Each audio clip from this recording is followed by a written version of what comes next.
Halo guys, melanjutkan video saya yang kemarin tentang Indonesia bubar. Banyak yang salah paham, yang bilang kok ngomongnya negatif gitu ya, mengharapkan Indonesia bubar gitu. Sama sekali nggak begitu ya. Jadi saya nggak pernah ingin Indonesia bubar, mengharapkan pun tidak pernah. Nah justru saya ingin kita semua waspada apa yang akan terjadi gitu ya, atau apa saja yang harus kita waspadai agar Indonesia ini tidak sampai bubar. Nah, Indonesia ini akan bubar jika hal-hal ini terjadi. Seperti misalnya konflik internal, lalu isu SARA yang semakin meruncing, korupsi yang semakin marak gitu, lalu keadilan serta pelayanan publik yang semakin menurun, ekonomi yang semakin menurun, intervensi asing, lalu perubahan geopolitik serta serbuan budaya dari luar. Nah, Indonesia ini akan menjadi negara yang gagal juga kalau misalnya terjadi kita kehilangan kontrol ya, kita kehilangan kontrol terhadap teritori kita sendiri, lalu terjadi erosi terhadap otoritas pemerintahan, lalu layanan publik yang memburuk, korupsi dan kejahatan yang semakin meningkat, intervensi aktor lokal bahkan asing gitu ya.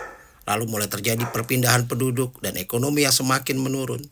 Kemudian intervensi militer, kemudian kita kehilangan kepercayaan internasional hingga ketergantungan negara kita kepada hutang. Inilah yang harus kita waspadai. Nah, jadi kita tidak mengharapkan Indonesia bubar, apalagi menjadi negara yang gagal. Nah, justru saya lebih tertarik untuk membicarakan poin per poin mengenai hal-hal tersebut di atas. Yang pertama misalnya soal kehilangan kontrol teritori. Nah, negara akan dikatakan gagal jika kehilangan kontrol atas wilayah teritorinya sendiri. Nah, entah karena dikuasai oleh oposisi, non-militer, atau bahkan asing. Nah, celakanya kebijakan yang ditandatangani oleh Pak Jokowi tentang ekspor pasir laut yang juga didukung oleh Luhut Binsar Panjaitan ini bisa membuat kita Indonesia ini kehilangan kontrol teritorial. Kenapa?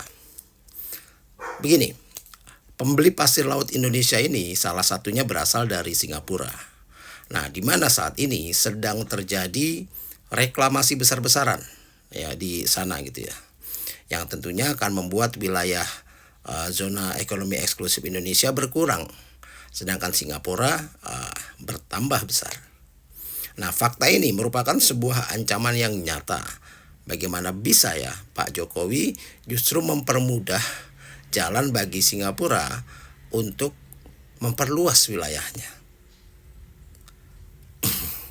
Nah, selain ekspor pasir laut, reklamasi yang terjadi di Indonesia juga mengancam kedaulatan Indonesia.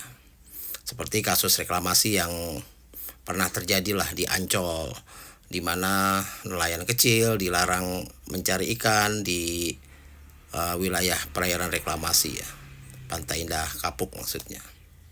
Nah, selain itu, viralnya patung naga dan aksara Mandarin di gerbang PIK 2 ini juga bisa dilihat sebagai sebuah ancaman di mana negara akan kehilangan kontrol teritorial di dalam wilayahnya sendiri. Ya, kurang lebih seperti itu.